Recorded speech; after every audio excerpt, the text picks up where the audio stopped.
local high school students deliver powerful speeches. Today, if we accept and acquiesce in the face of discrimination, then we accept responsibility ourselves. We must develop and maintain the capacity to forgive.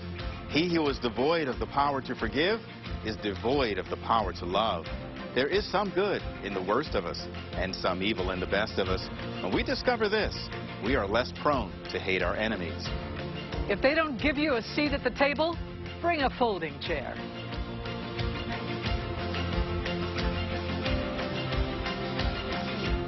these are the quotes of the 2021 Black History Oratory Competition. Hello, everyone. I'm Nicole Baker, and welcome. Every year, WJZ shines a spotlight on Black History Month by asking high school students from all across Maryland to write an original essay based on one of these quotes. And for the past 27 years, the students with the top essays perform their orations live before an audience to compete for scholarship prize money. But this year, because of the pandemic, of course, the finalists submitted their speeches to WJZ on video. Now, the format has changed, but the challenge remains the same: to use the power of words to speak up and speak out about the issues that matter.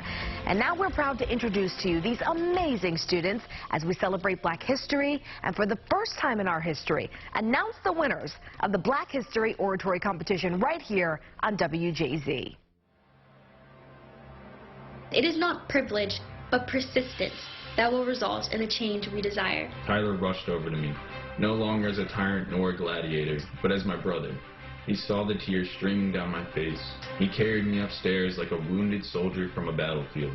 When I think of the word forgiveness, I like to think of it as a type of superpower. Through forgiveness, we can all learn to eradicate hate, anger, and prejudice with love and understanding. Because it is by our mistakes that we learn and gain experience, and therefore it is by our mistakes that we live. No matter what room you walk in, what gender or race the majority is, how many faces there may be, make them hear your voice. If I've learned one thing during my 15 trips around the sun, it's that you are only as small as you portray yourself. There will be favoritism everywhere you go, and it's up to you whether you submit to the favoritism and use it as an excuse to give up, or use it as motivation to work even harder. If you harness the intelligence to contribute to someone else's success, then you can create your own. No need to accept discrimination when you can ignore the discriminators. Life puts us in all kinds of situations, yet it is how we handle ourselves within these situations that determines our character. If we let others constantly try to dictate and ordain us to cruel rules, then there will never be a change in the world. The grown-ups table is an invalid justification for the exclusion of the next generation. They recorded, they wrote, they spoke the truth. More and more activists stood up for us, for me. Life is hard, and not everyone is going to take your hand and give you a pat on the back for everything you do. They knew that in a society that viewed them as a commodity, they would have to fight for their own rights because no one else would. I will fight that voice inside that tells me to stay quiet. I will heed the other voice that says, stand up for what's right. See, words move hearts, and hearts move people, and people make change. Aren't these students just incredible? You can watch all of their speeches in their entirety at WJZ.com/oratory. Our judges had the daunting task of selecting the finalists from over 200 essays. And what you just saw clearly demonstrates the level of quality they found. Persuasive writing takes effort and passion, and performing for an audience takes courage. But public speaking has the power to inform minds and shape hearts. Nowhere is that more true than in African American history, where oration is a tradition and a vehicle for change. WJZ's Max McGee brings us one of the nation's most famous public speakers who found his voice right here in Maryland. Take a look. I have borne 13 children and seen most of them sold into slavery. And when I cried out with a mother's grief, and none but Jesus could hear me, ain't I a woman? From Sojourner Truth, who asked, "Ain't I a woman?" at a women's rights convention in 1851, to the Reverend Dr. Martin Luther King Jr., who declared, "I have a dream." Now is the time to rise from the dark and desolate valley of segregation to the sunlit path of racial justice. African American history is rich with orators whose words changed the world.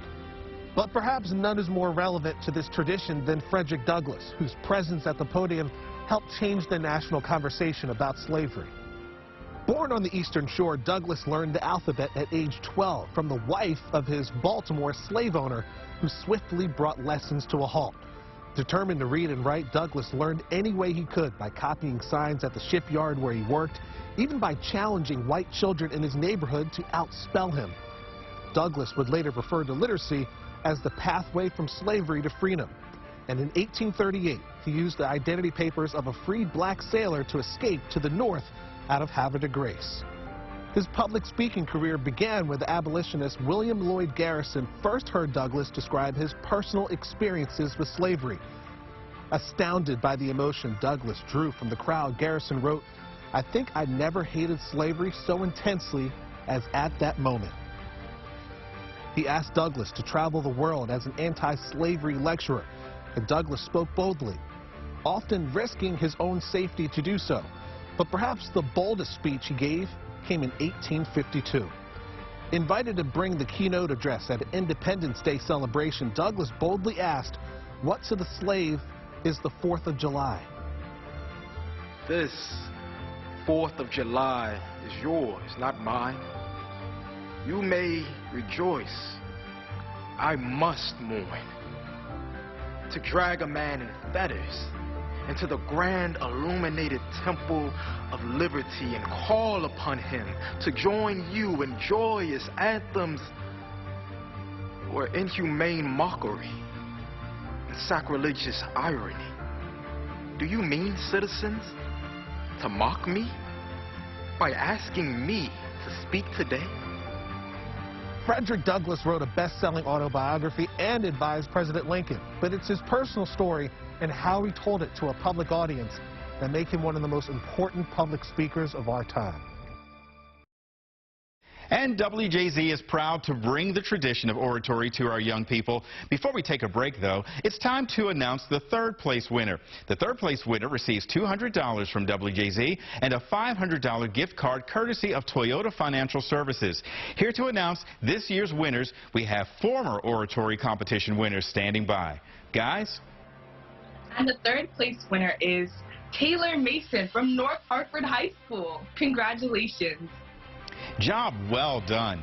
And for all of you at home, here is a portion of the third place speech right now. And a reminder, you can watch all of the top speeches on our website, wjz.com/oratory.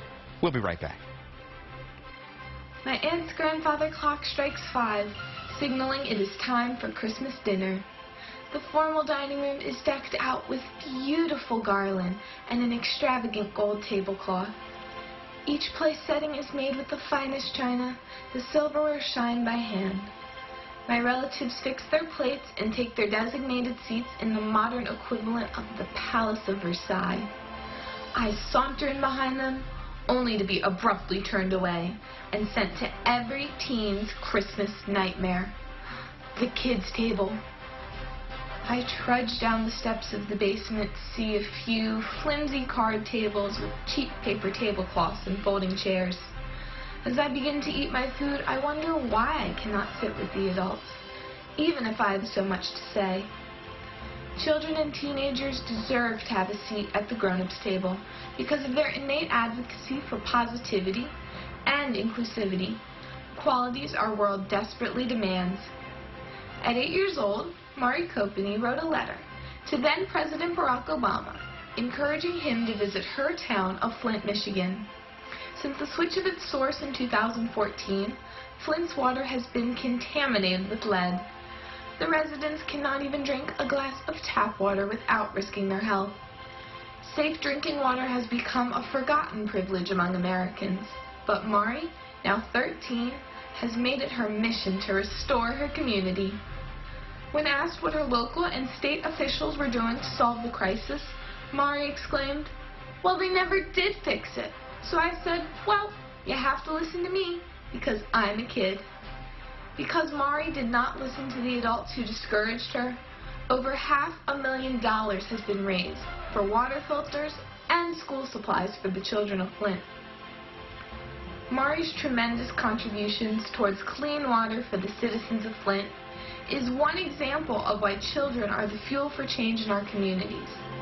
There are hundreds of thousands of kids across the U.S. who are like Mari, who have been doubted and pushed away, who have been deemed too small to make a difference.